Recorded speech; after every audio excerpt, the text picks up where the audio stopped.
ਉਹਨੂੰ ਥੋੜ ਨਾ ਰਹਿੰਦੀ ਕੋਈ, ਸੋਹਣੇ ਦਾ ਕੰਮ ਵੰਡਣਾ ਰੱਬ ਪੈਦਾ ਖਜ਼ਾਨੇ ਕਰਦਾ, ਸੋਹਣੇ ਦਾ ਕੰਮ ਵੰਡਣਾ ਰੱਬ ਪੈਦਾ ਖਜ਼ਾਨੇ ਕਰਦਾ, ਪਿਆਰ ਮੁਹੰਮਦ ਦਾ ਰੱਬ ਐਦਾ ਮੋਲ ਹੀ ਕਰਦਾ, ਪਿਆਰ ਮੁਹੰਮਦ ਦਾ ਰੱਬ ਐਦਾ ਮੋਲ ਹੀ ਕਰਦਾ। ਜਿੱਦਾਂ ਨਬੀ ਮੁਹੰਮਦ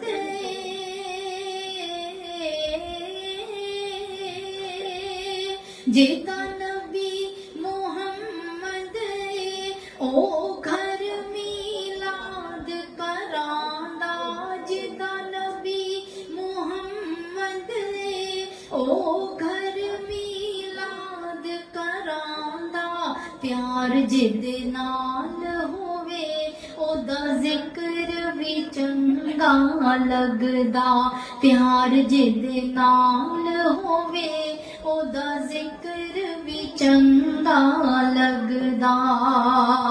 ਜਿੱਦਾਂ ਨਬੀ ਮੁਹੰਮਦ ਉਹਨੂੰ ਮੌਤ ਤੋਂ ਡਰ ਨਹੀਂ ਲੱਗਦਾ, ਜਿੱਦਾਂ ਨਬੀ ਮੁਹੰਮਦ ਉਹਨੂੰ ਮੌਤ ਤੋਂ ਡਰ ਨਹੀਂ ਲੱਗਦਾ, ਮੌਤ ਉਹਨੂੰ ਸ਼ਾਦੀਏ ਵਿੱਚ ਕਬਰ 'ਚ ਉੱਠਦਾ ਪਰਦਾ, ਮੌਤ ਉਹਨੂੰ ਸ਼ਾਦੀਏ ਵਿੱਚ ਕਬਰ 'ਚ ਉੱਠਦਾ ਪਰਦਾ, ਜਿੱਦਾਂ ਨਬੀ ਮੁਹੰਮਦ ਉਹ ਪਿਆਰ ਦੀ ਗੱਲਾਂ ਕਰਦਾ, ਜਿੱਦਾਂ ਨਬੀ ਮੁਹੰਮਦ ਉਹ ਪਿਆਰ ਦੀ ਗੱਲਾਂ ਕਰਦਾ, ਨਬੀ ਜਿੱਦਾਂ ਮਿੱਠੜਾ ਹੋਵੇ ਉਹ ਮਿੱਠੜੇ ਬੋਲ ਇਧਰ ਦਾ, ਨਬੀ ਜਿੱਦਾਂ ਮਿੱਠੜਾ ਹੋਵੇ ਉਹ ਮਿੱਠੜੇ ਬੋਲ ਇਧਰ ਦਾ, ਨਬੀ ਜਿੱਦਾਂ ਮਿੱਠੜਾ ਹੋਵੇ ਉਹ ਮਿੱਠੜੇ ਬੋਲ ਇਧਰ ਦਾ।